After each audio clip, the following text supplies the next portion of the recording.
Mechanical properties of solid में आज हम थोड़ी सी आगे बात करेंगे और समझेंगे कि स्ट्रेस और स्ट्रेन का ग्राफ क्या होता है। स्ट्रेस स्ट्रेन ग्राफ को समझेंगे। Stress strain graph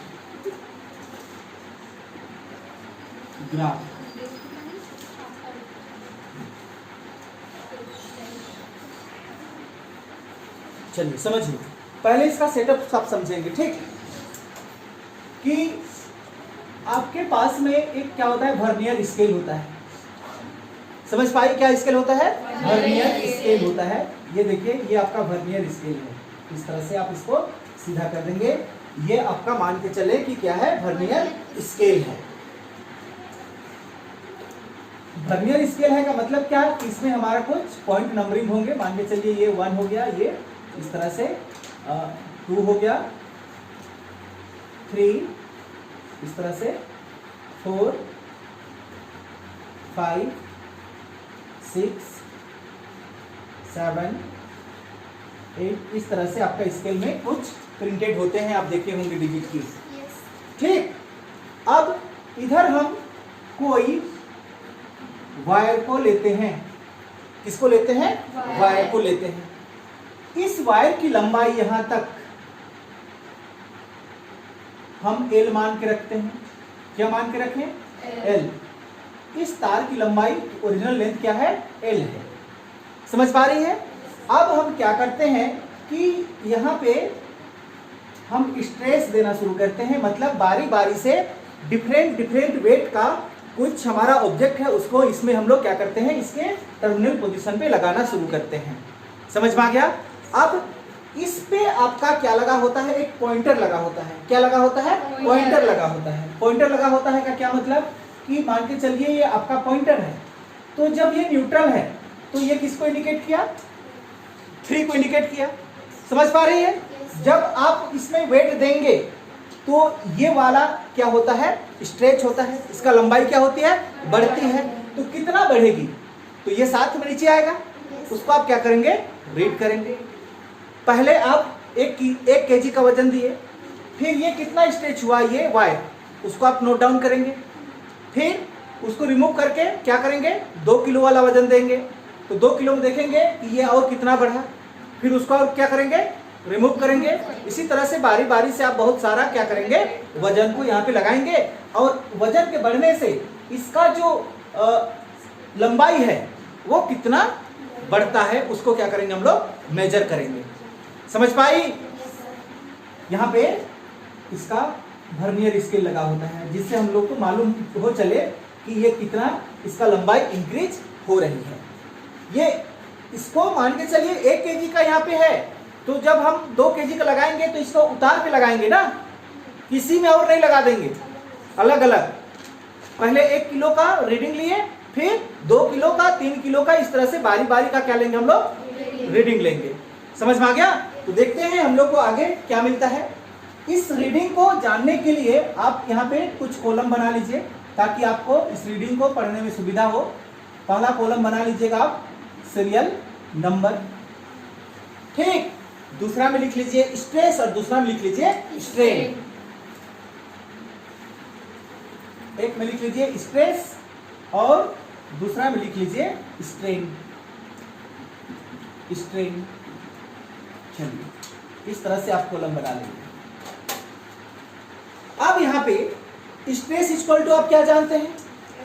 force by area. जानते हैं क्या? स्ट्रेस इक्वल टू आप जानते हैं फोर्स बाय एरिया। तो यहाँ पे फोर्स हमारा किस रूप में है? वेट के रूप में है, वजन के रूप में है। तो क्या F के जगह में आप W लिख सकते हैं? नहीं समझ पाई? तो F की जगह में आप क्या लिख सकते हैं? इसको W बाई A लिख लीजिए। वेट का मतलब क्या है? फोर्स ही है। जितना वेट यहाँ पे लगाएंगे उतना नीचे की ओर फोर्स लगेगा। समझ में आई बात? स्ट्रेन का मतलब आपको समझ में आता है? Delta L by L। कि ये हमारा L है, नहीं है, तो डेल्टा L कितना बढ़ेगा वजन देने से। यही तो हम कैलकुलेट करेंगे अभी। चलिए अब इसको कुछ इस तरह से समझिए कि चलिए पहला नंबर में तो सबका आपका क्या है 0, दूसरा नंबर में आप रीडिंग लिए तो आपको कुछ कुछ रीडिंग आएगा। हम यहाँ पे एग्जैक्टली वैल्यू नहीं बता रहे हैं क्योंकि हमारे पास में इंस्ट्रूमेंट नहीं है, लेकिन आपको कुछ कुछ वैल्यू मिलेगा। फिर और उसको आप रिमूव करेंगे, तीसरा नंबर में दूसरा वेट देंगे तो उसका स्ट्रेस और स्ट्रेन आएगा। चौथा नंबर पे इस तरह से आपको क्या मिल जाती है, एक चार्ट मिल जाती है। समझ में आ गया? डिफरेंट डिफरेंट वेट का। समझ पा रही है मेरा बात? अगर आप इसको हम क्या करते हैं, प्लॉट करना शुरू करें, किसमें, ग्राफ में प्लॉट करना शुरू करें, तो ग्राफ में प्लॉट करने के लिए ध्यान से देखिए, हम यहाँ पे ग्राफ बनाते हैं। ये देखिए, एक डायरेक्शन आपका स्ट्रेस को दिखा रहा है और दूसरा स्ट्रेन को दिखा रहा है। ठीक, ये आपका स्ट्रेस को दिखाया और ये दिखाया आपका स्ट्रेन को। ये ओरिजिन है मतलब 0। समझिएगा बात को मेरा, कि आपने हुक्स लॉ में पढ़ा है कि stress is directly proportional to the strain. अगर आप स्ट्रेस को बढ़ाते हैं तो आपका स्ट्रेन भी क्या हो जाएगा, बढ़ जाएगा। समझ पा रही है? इसका ये मतलब हुआ कि अगर आप स्ट्रेस को बढ़ाएं तो आपका स्ट्रेन बढ़ेगा। चलिए पहला पॉइंट यहाँ पे हमको यहाँ पे मिला, इधर से आप क्या मेजर किए, स्ट्रेस, इधर से क्या मेजर किए, स्ट्रेन को मेजर किए। इस तरह से दोनों का पॉइंट यहाँ पे मिला। उसी तरह से और आगे बढ़ेंगे तो आपको और उसी तरह से मिलते जाएगा वैल्यू, इस तरह से स्ट्रेट लाइन में। क्यों? क्योंकि stress is directly proportional to the strain होता है हमारा।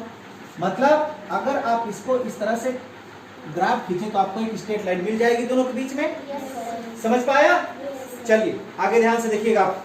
अब समझने की बारी इधर। अब क्या होता है कि आप स्ट्रेस को बढ़ा देते हैं लेकिन अब आपका स्ट्रेन नहीं बढ़ने वाला है। मेरा बात समझ पा रही है? आप यहाँ पे वजन दे रहे हैं तो इसका एक लिमिट होता है कि नहीं होता है, इलास्टिक लिमिट। एक लिमिट तक ही वो क्या करेगा, बढ़ेगा, उसका लंबाई बढ़ेगा। उसके बाद में आप पूरा दुनिया को उसका नीचे भी टांग दीजिएगा तो उसका लंबाई बढ़ेगा, नहीं बढ़ेगा। समझ पा रही है? तो ये बात कहां पे जाके रुकती है कि आपने किसको बढ़ाया, स्ट्रेस को बढ़ाया। लेकिन स्ट्रेस को बढ़ाया का मतलब क्या हुआ कि यहाँ पे आपने वजन को बढ़ाया लेकिन इसका जो स्ट्रेन है वो नहीं बढ़ा। समझ में आया? नहीं बढ़ा का मतलब उसका इलास्टिक लिमिट वहीं तक था। ये आप बात समझ सकते हैं। अगर वहां पे स्ट्रेन नहीं बढ़ा तो क्या हुआ, ये वाला आपका नीचे आने शुरू हो गया। ध्यान से देखिए, स्ट्रेस आपका बढ़ा लेकिन स्ट्रेन नीचे आ गया। समझ में आ गया? अब और क्या करते हैं कि उस वजन को आप उतारते हैं जिसमें हमारा स्ट्रेन नहीं बढ़ा, उस वेट को उतार के आप और ज्यादा वेट वहां पे लगा देते हैं। क्या मेरी बात समझ पा रही है? अब जैसे ही आप ज्यादा वेट लगाते हैं और थोड़ा सा, तो ये थोड़ा सा स्ट्रेन आपका बढ़ जाता है। थोड़ा सा स्ट्रेन क्या हो जाता है, बढ़ जाता है। समझ पा रही है? अब हम क्या करेंगे, उस वेट को हम और रिमूव करेंगे। समझ में आ रहा है मेरा बात? उस वेट को क्या करेंगे, हम और रिमूव करेंगे और उसमें क्या डाल देते हैं, बड़ा और कुछ हेवी वजन वाला को इसके नीचे पे हम लगा देते हैं। इसको लगाने से क्या होता है उसको ध्यान से देखिएगा कि ये वाला तो थोड़ा बढ़ जाएगा इतना दूर तक, और बढ़ गया, कौन बढ़ गया, स्ट्रेन। अब उसको आपने और रिमूव किया। समझ में आ गया? उसको आपने और रिमूव किया और बड़ा क्या दे दिए, वहां पे वेट दिए। बड़ा जैसे ही वेट दिए तो ये क्या होने लगा, ऊपर बढ़ने की बजाय नीचे आने लगा। इस तरह से आप समझिएगा कि पहला जो पॉइंट आपको मिला था, ये पॉइंट को आप क्या मान लेंगे, ए मान लीजिए। ठीक, ये पॉइंट को आप बी मान लीजिए, ये पॉइंट को सी मान लीजिए, उसी तरह से डी ई मान लीजिए। इस पॉइंट को मान लीजिए डी, इस पॉइंट को मान लीजिए ई। ये इस तरह से आपकी वहां पे घटनाएं घटती है। अब ये घटनाएं क्या है उसको ध्यान से देखिएगा।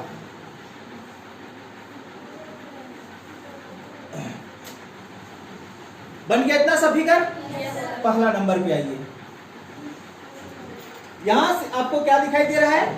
ओ से ए, यही समझने वाली बात है। ओ से ए दिखाई दिया, ओ से ए, तो ओ से ए क्या दिखाई दिया?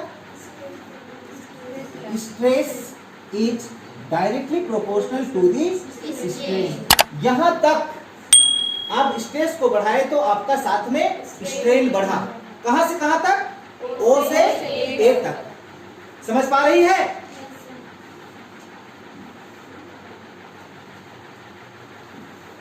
क्लियर? दूसरा नंबर आइए, आपको पॉइंट क्या मिलता है?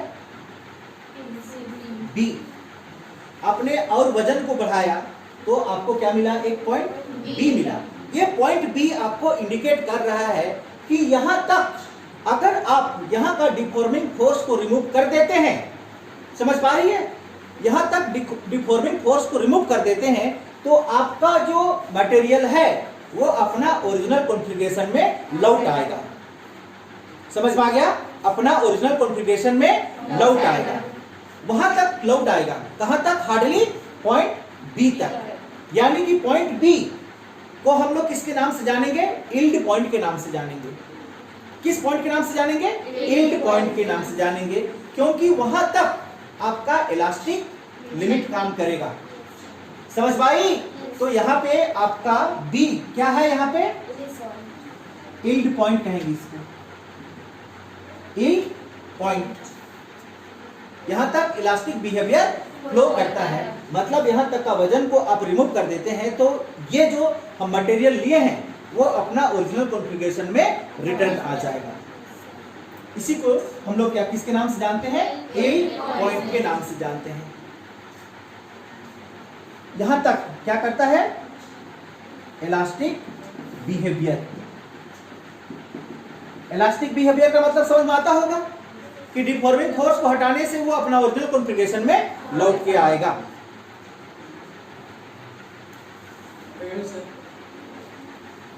चलिए तीसरा नंबर पे आइए। आप वजन दिए तो आपको स्ट्रेच आउट हुआ, वो समझ पा रही है? तो यहां पे आपको पॉइंट क्या मिला? सी। ये पॉइंट सी आपको इलास्टिक बिहेवियर को फ्लो अप नहीं करेगा। अगर वो खींचा गया है तो वो खिंचा ही रह जाएगा, वहां का डिफॉर्मिंग फोर्स को हटाएंगे तब भी वो अपना ओरिजिनल कॉन्फ़िगरेशन में अब नहीं आने वाला है। समझ पा रही है मेरा बात को?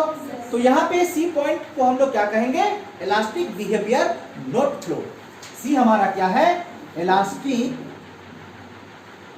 Behaviour are not flow. चलिए इसका क्या मतलब है एक बार फिर से समझिएगा कि यहां तक आपने वजन दिया था तो जैसे ही आप इसको रिमूव कर रहे थे, किसको? डिफॉर्मिंग फोर्स को, तो आपका मटेरियल ओरिजिनल कॉन्फ़िगरेशन में आ रहा था, लेकिन उसको रिमूव करके आपने वजन को और बढ़ा दिया तो वो और क्या हो गया? स्ट्रेच हो गया, खिंचा गया। कितना पॉइंट तक खिंचाया? सी तक खिंचाया। लेकिन ये किस केस के लिए है? अब यहाँ पे वो इलास्टिक बिहेवियर को फ्लो नहीं करेगा, मतलब वहां से डिफॉर्मिंग फोर्स को भी आप हटाएंगे तो वो अपना ओरिजिनल कॉन्फ़िगरेशन में आप लौट के नहीं आएगा। समझ में आ रही है मेरा बात? आगे देखिए क्या होता है।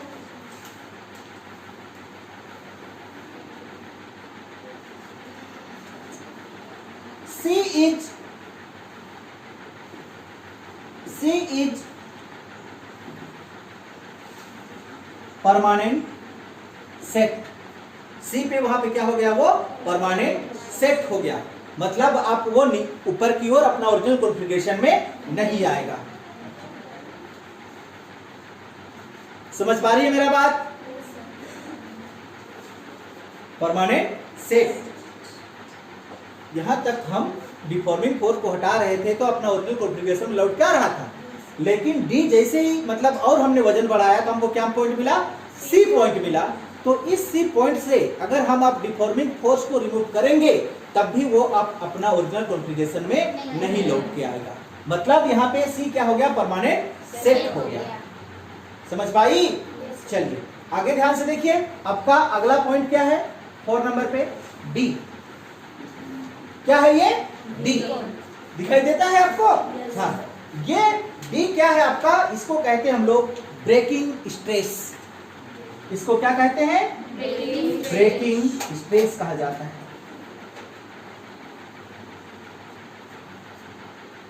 और एक नाम इसको देते हैं हम लोग टेंसाइल स्ट्रेस।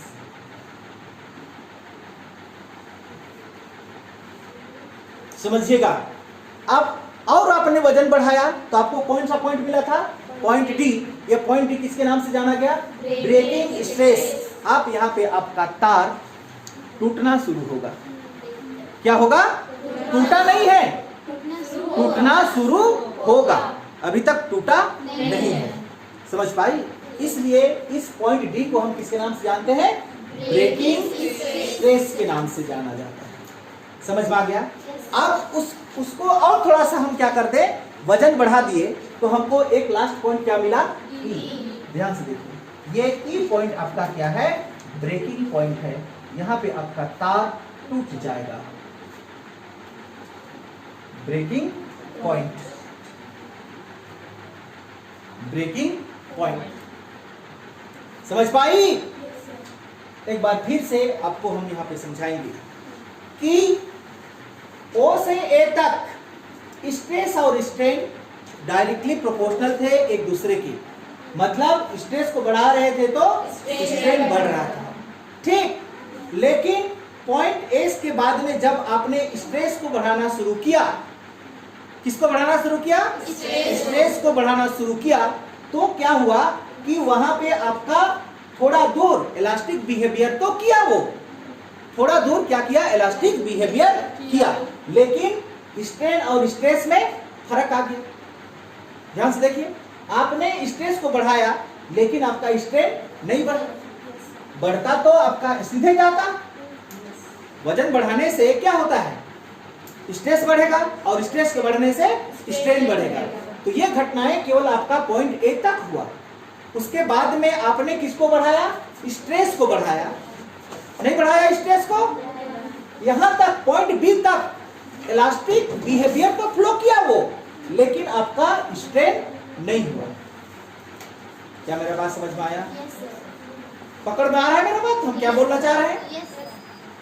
मतलब कि आपका तार जो खिंचाना था लंबा, वो नहीं खिंचाया, जितना था उतना ही है। किसको बढ़ाने से? स्ट्रेस को बढ़ाने से। लेकिन वहां तक भी अगर वहां का फोर्स को आप रिमूव कर देते हैं तो वहां तक वो इलास्टिक बिहेवियर को फ्लो करता है। मतलब अपना ओरिजिनल कॉन्फ़िगरेशन उस पॉइंट तक वो लौट के आएगा, लेकिन वो स्ट्रेन को नहीं दिखाया। देखिए, अगर स्ट्रेन को दिखाता तो ये कर्व आपका सीधा जाता। समझ पा रही है? और आपने वजन बढ़ाया तो आपको कौन सा पॉइंट मिला? एक पॉइंट सी पॉइंट मिला। सी क्या है? Elastic behaviour are not flow. अब यहाँ पे आपका इलास्टिक बिहेवियर फ्लो नहीं करेगा। यहाँ का डिफॉर्मिंग फोर्स को आप हटा भी देंगे तो आपका जो स्ट्रेच किया हुआ है वो अपना ओरिजिनल कॉन्फ़िगरेशन में आप लौट के नहीं आने वाला है। इसका मतलब हुआ सी इज परमानेंट सेट। वहां पे क्या हो गया? वो परमानेंट सेट हो गया। हुआ या नहीं हुआ? अब इसको और वजन बढ़ाए तो आपको क्या पॉइंट मिला? डी पॉइंट मिला। डी पॉइंट को किसके नाम से जाने हम? Breaking stress. वहां से आपका आप जो तार लिए हैं वो टूटना शुरू होगा। टूटा नहीं है लेकिन टूटना शुरू होगा। समझ में आ गया? और थोड़ा सा वजन बढ़ाए तो आपको क्या मिला? पॉइंट ई। ये यहां से आपका तार क्या हो जाएगा? टूट जाएगा। समझ पाई मेरा बात को? तो यहाँ ये पॉइंट सी आपको दिखाई देता है। ये पॉइंट सी क्या है आपका? Permanent set. इसलिए इसको हम डॉटेड लाइन से पीछे की ओर क्या करते हैं? रिट्रेस करते हैं तो आपको यहाँ पे एक पॉइंट मिल जाएगा। आया समझ में? सी को ही क्यों लिए? क्योंकि सी हमारा परमानेंट सेट कर गया। वहां पे आप इलास्टिक लिमिट फ्लो मतलब इलास्टिक बिहेवियर फ्लो नहीं करेगा। समझ पाई बात? अब जैसे यहां से तार टूटना शुरू हुआ तो अब वजन को वहां से क्या करने लगे? कम करने लगे। तो कम करेंगे तब भी आप तार का टूटना वहां पे बंद नहीं होगा, तार टूटेगा ही। जैसे कि यहाँ पे आपने 10 किलो दिया और 10 किलो में आपका तार टूटना शुरू हुआ, अब झट झट आप क्या करते हैं, 2-3 किलो को वहां से निकाल लेते हैं, वजन कम कर देते हैं, तब भी आप तार का टूटना वहां पे नहीं रुकेगा, वो तार टूटेगा ही। वजन कम करने से भी आपका तार आप क्या हो जाएगा, टूट जाएगा। समझ में आ गया? चलिए, बन गया ये सबका फिगर। तो ये ग्राफ को हम लोग क्या कहते हैं, स्ट्रेस स्ट्रेन ग्राफ कहते हैं, जो केवल पॉइंट O से A तक हुक्स का नियम को पालन किया। O से A तक केवल हुक्स का नियम को पालन किया, फिर इधर हुक्स का नियम फ्लो नहीं हुआ। केवल आप स्ट्रेस बढ़ाए लेकिन स्ट्रेन आपका नहीं बढ़ा। दिखाई दिया यहाँ पे? और वजन बढ़ाए तो टूटना शुरू हुआ और फाइनली वो क्या हो गया, टूट गया। अब टूटना जब शुरू हुआ तो वहां का कुछ वजन को आप क्या कर रहे हैं, हटाना शुरू किए, तब भी रुकना अब बंद नहीं होगा, वो टूट जाएगा तार। समझ पाई बात को? चलिए ध्यान दीजिएगा, ये फर्स्ट ग्राफ आप देखिए, ये आपका क्या था, स्ट्रेस, ये वाला स्ट्रेन। ठीक, ग्राफ को बढ़िया से देखेगी,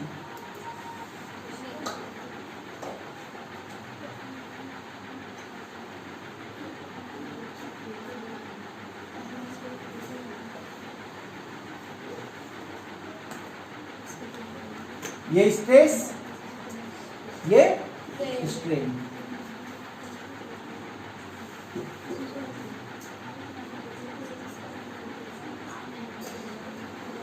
चलिए अब यहां पे सवाल, ठीक, आपके पास में दो मटेरियल है, आपके पास में दो मटेरियल है। पहला मटेरियल आपके पास में रबर है, पहला मटेरियल क्या है, रबर, और दूसरा मटेरियल क्या है आपके पास में, स्टील। तो आप बताइए यहाँ पे कौन सा स्टील का ग्राफ है और कौन सा रबर का ग्राफ है, बताइए। हाँ, फर्स्ट वाला स्टील का। चलिए, ये पॉइंट का नाम हम ए दे देते हैं, ये पॉइंट का नाम भी क्या है, ए है। फर्स्ट वाला स्टील का और ये वाला, क्यों ऐसा, क्यों, इसमें क्या नजर आया कि फर्स्ट वाला स्टील का है और सेकंड वाला रबर का है, बताइए। हाँ,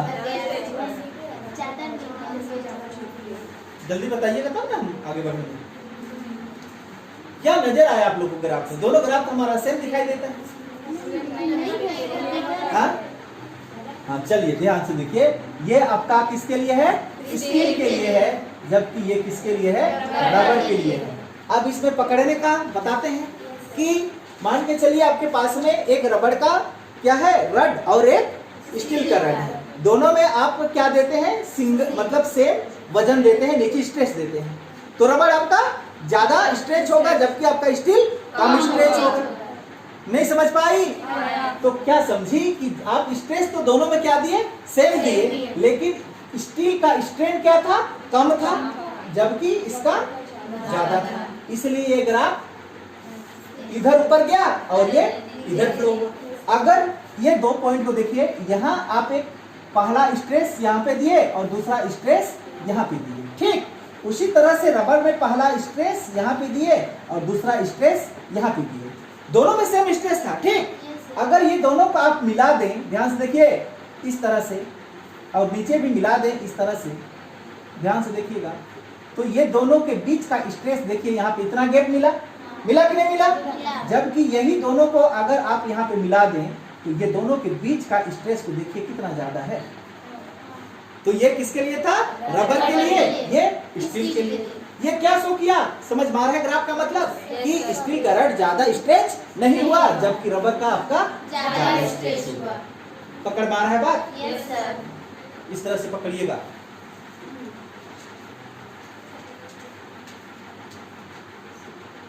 थोड़ी सी हम बात कर लेते हैं मैल्लेबिलिटी का नाम सुनी है? जिसको डक्टाइल भी कहते हैं। क्या कहते हैं, डक्टाइल। कहने का मतलब है कि उसको अगर हम जोर से क्या करते हैं, पीटते हैं तो वो चादर बन जाएगा। नहीं समझ में आया? इसको हथौड़ा सा आप मारिएगा तो वो क्या बन जाएगा? चादर बनेगा। तो ये डक्टाइल, डक्टाइल का एग्जाम्पल आपका क्या हो सकता है? एल्यूमिनियम नहीं हो सकता है? दूसरा क्या हो सकता है? गोल्ड, और कॉपर भी ले लो, नहीं होगा? तो इसको हम लोग क्या कहते हैं? मेलेबिलिटी या डक्टाइल कहा जाता है। जिसको पिटने से वो क्या बनता है? अपना धात्विक गुण को दिखाता है, सीट में बदल जाता है, चादर में बदल जाता है। हो गया? लेकिन एक दूसरा होता है आपका ब्रिटल, जिसको एक हथौड़ा मारे चकनाचूर। नहीं समझ में आया? ये इसका एग्जांपल आपका क्या हो सकता है? ग्लास।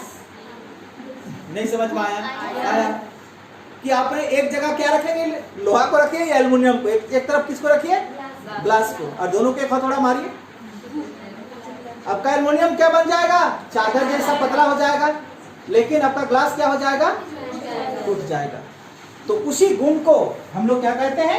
मेलेबिलिटी या डक्टाइल कहा जाता है, और ग्लास का उस गुण को क्या कहते हैं? ब्रिटल कहा जाता है। समझ में आ गया?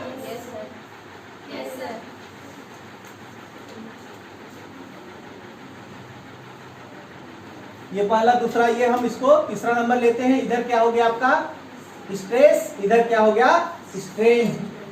ठीक, ये आपका ओरिजिन। समझ पा रही है? Yes sir.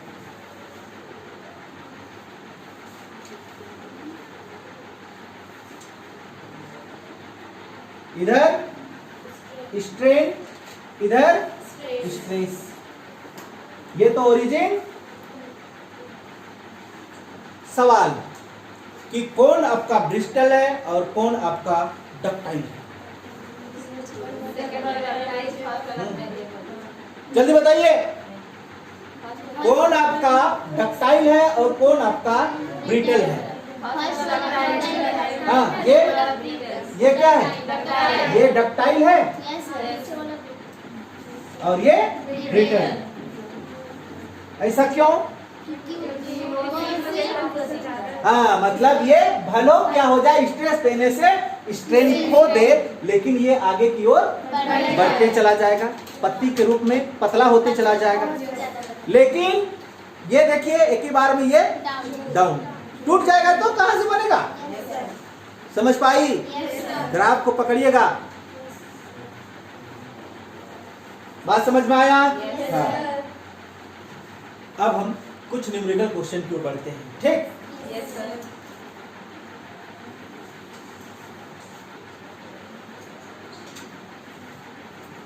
The ratio of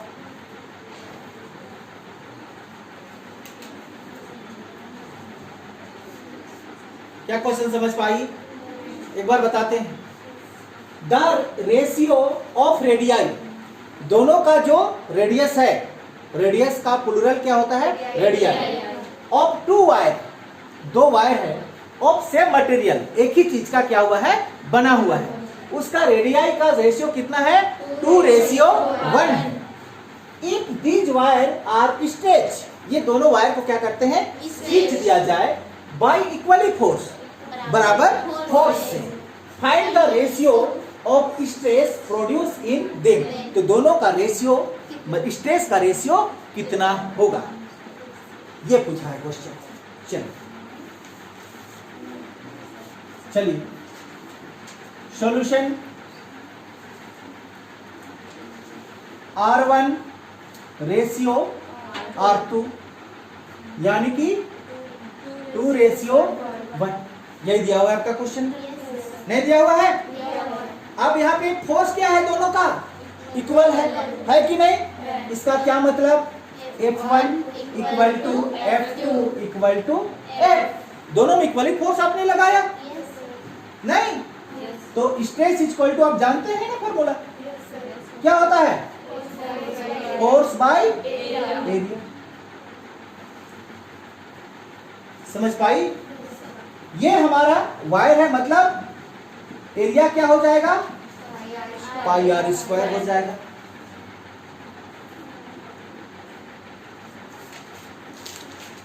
समझ में आया? तो बनाओ जल्दी।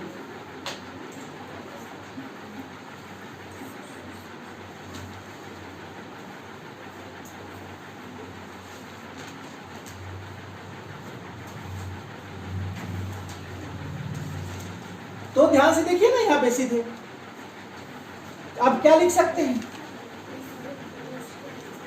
ये स्ट्रेस को आप एक के लिए क्या लिख लिए S1, S1 का मतलब first stress equal to force तो सबके लिए क्या था same by pi R1 square, नहीं हो गया।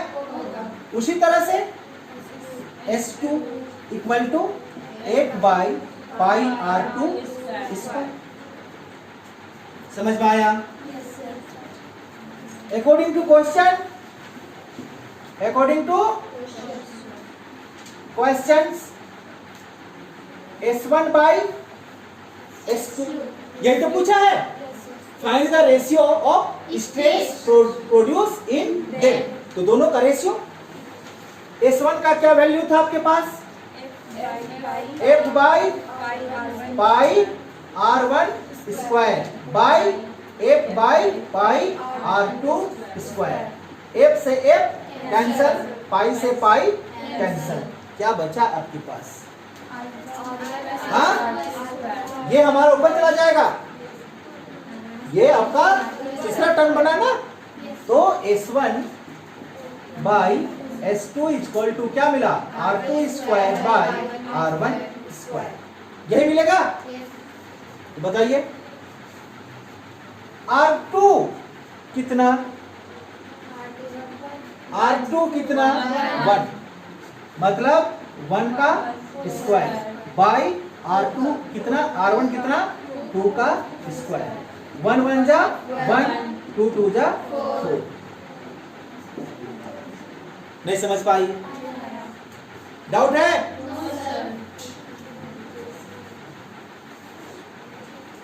1 litre of ideal gas, 1 litre of ideal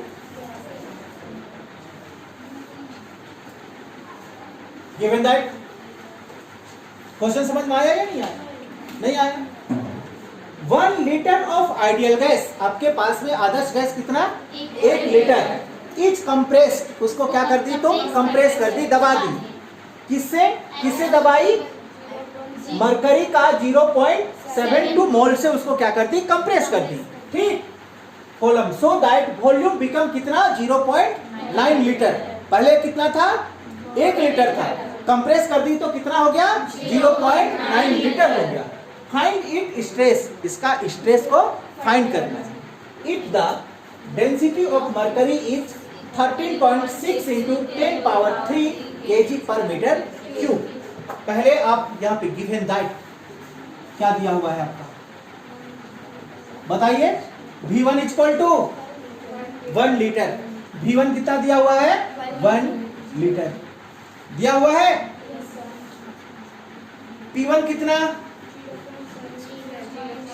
अब P1 कितना 0.72 m ऑफ Hg, क्वेश्चन में दिया हुआ है, आपको ध्यान से देखिए। V2 कितना 0.9 लीटर, P2 कितना, क्वेश्चन मार्क, फॉर्मूला बताना पड़ेगा। हाँ, P1 V1 equal to P2 V2, आप पढ़ के रखे हैं केमिस्ट्री में, बोलिए। P1 V1 equal to P2 V2, जल्दी से सोल्व करेंगे। 0.8, P2 को बाहर करेंगे ना यहाँ से, तो P2 को बाहर करेंगे तो क्या मिलेगा, P1 V1 by V2। P1 का वैल्यू कितना 1 लीटर, P1 का कितना 0.72 इंटू 1 बाई V2 का कितना 0.9, 8 9 72 होता है, तो 0.8 क्या मिला आपको 0.8, देखो ऑफ Hg हो गया। थोड़ा सा आगे, stress equal to force by area, लेकिन यहाँ पे हम स्ट्रेस हमारा क्या है प्रेशर से रिलेटेड है, तो यहाँ पे इंक्रीज इन प्रेशर करेंगे, यानी कि P2 minus P1। Stress equal to क्या निकालेंगे? P2 minus P1। Force by area कहां से निकालेंगे? यहाँ तो फोर्स बाय एरिया है, ये नहीं है, तो स्ट्रेस को हम दूसरा फॉर्मूला से निकालेंगे। किससे निकालेंगे? P2 माइनस P1 से। चलिए निकालें। Stress equal to P2 minus P1। P2 का कितना वैल्यू? 0.8 माइनस 0.7, बताइए 0.08। हाँ, m ऑफ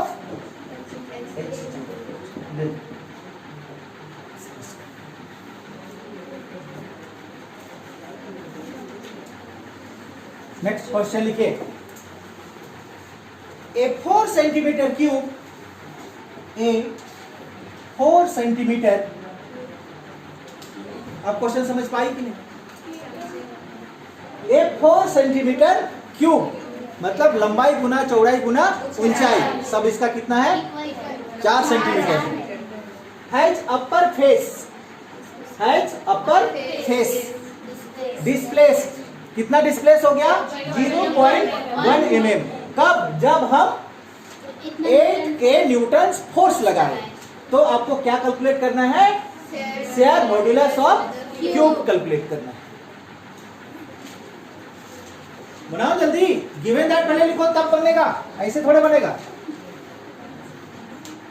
गिवन दैट बोलो, L इक्वल टू कितना दिया हुआ है? 4 सेंटीमीटर है क्या? डेल्टा L इक्वल टू कितना?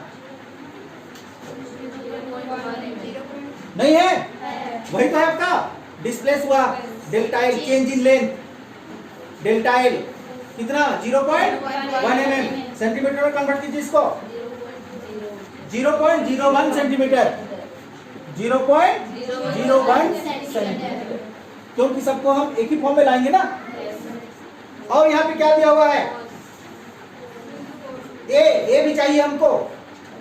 A for area, area length into breadth. अब जानते हैं इस चीज को? तो ये क्यूब है, मतलब लंबाई और चौड़ाई भी सब क्या होगा इसका? बराबर। मतलब यहाँ पे 4 into 4 equal to 16 square. Area निकाले तो स्क्वायर, सही तो है, स्क्वायर मीटर। और क्या दिया हुआ है? फोर्स कितना दिया हुआ है? 8 kN, यानी कि 8 किलो न्यूटन। मतलब 8 इंटू किलो मतलब 1000, नहीं होगा?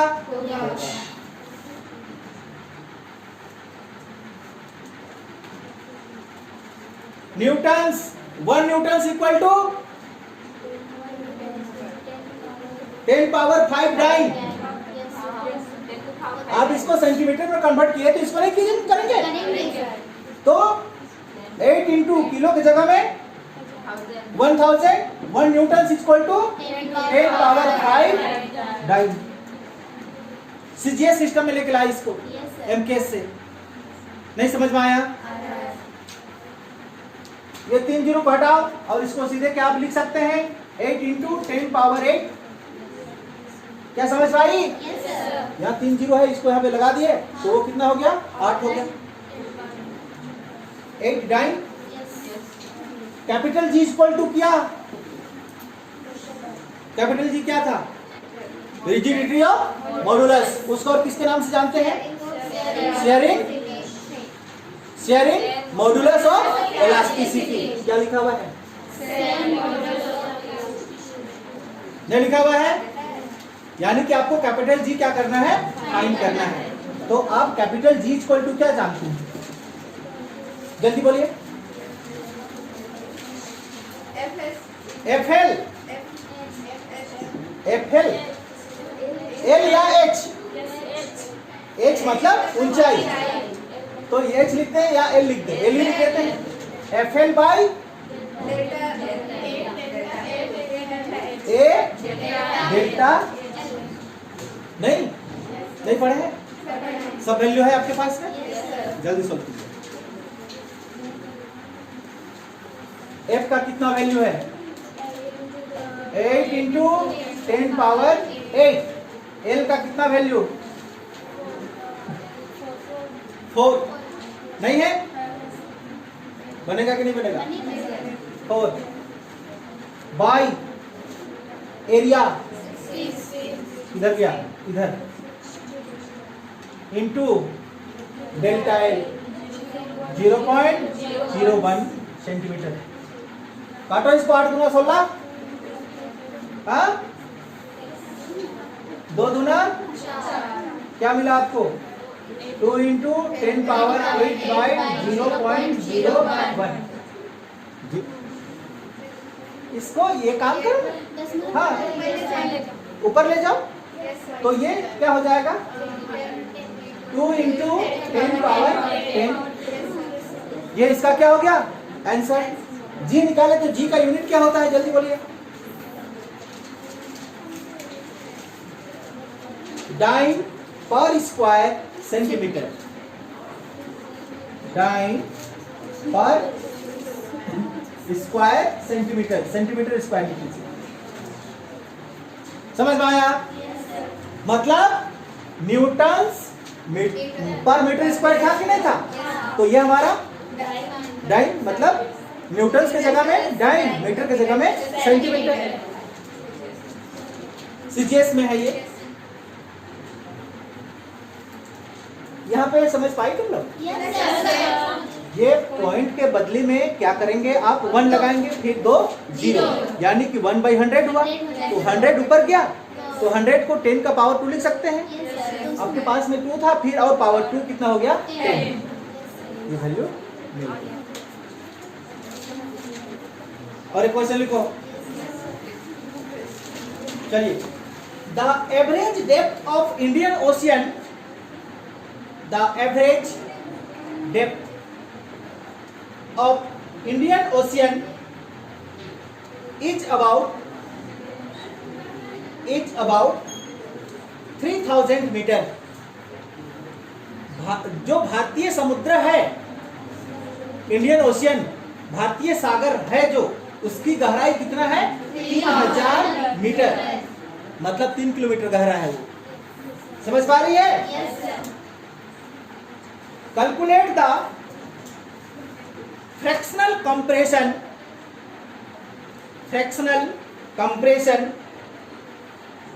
delta V by V of water at the bottom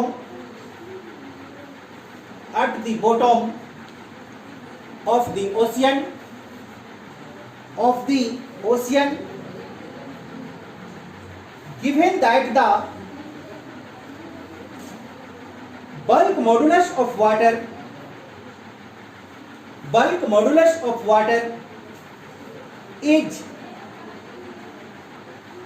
2.2 into 10 power 9 newtons per meter square, taking small g equal to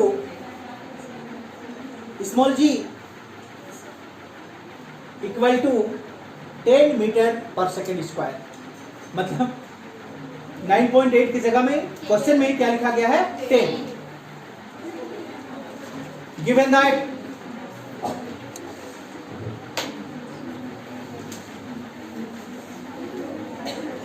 क्या दिया हुआ है? Given that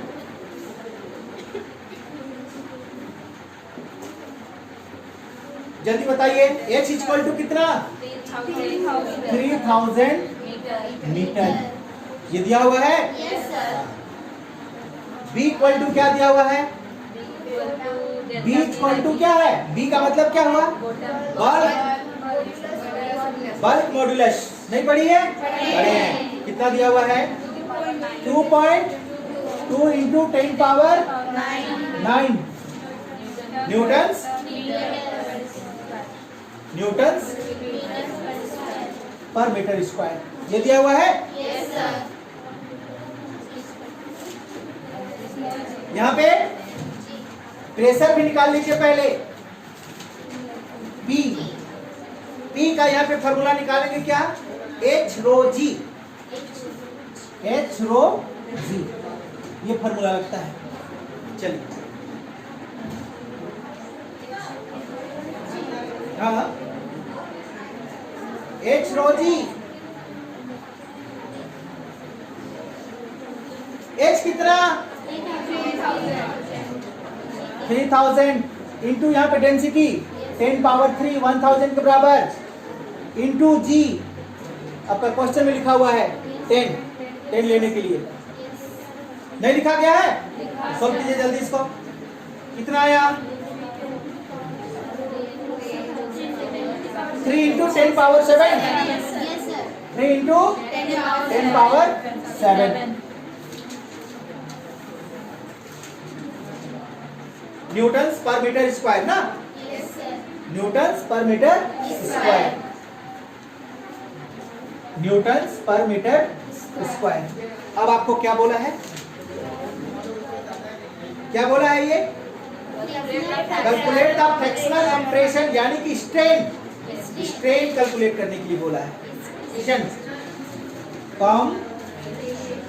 compressional strain equal to delta V by V। Delta V by V equal to क्या होता है? Delta V by V equal to P by V। ये pressure और ये बल्क, वॉल्यूम। बल्क के लिए वॉल्यूमेट्रिक या बल्क एक ही दोनों है, तो ये दोनों फार्मूला लगा बोल रहे हैं, मेरा कहने का मतलब। तो यहाँ पे P का आपका वैल्यू कितना? 3 इंटू 10 पावर 7 बाई ये V वैल्यू दिया हुआ है 2.2 इंटू 10 पावर 9। जल्दी सॉल्व कीजिए। क्या पकड़ पाई यहाँ पे? हटो इसको पहले। ये कितना? 2 बच जाएगा और 3 बाई 2.2 इंटू 10 पावर माइनस 2। इसको इस तरह से लिखिए समझने के लिए। 30 बाई 22 इंटू 10 पावर माइनस 2। काटो इसको, ये 15 से कटेगा, ये 11 से कटेगा। 1.36 इंटू 10 पावर माइनस 2। समझ पाई?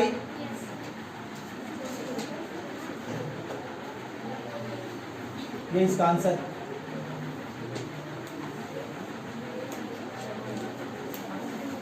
ठीक।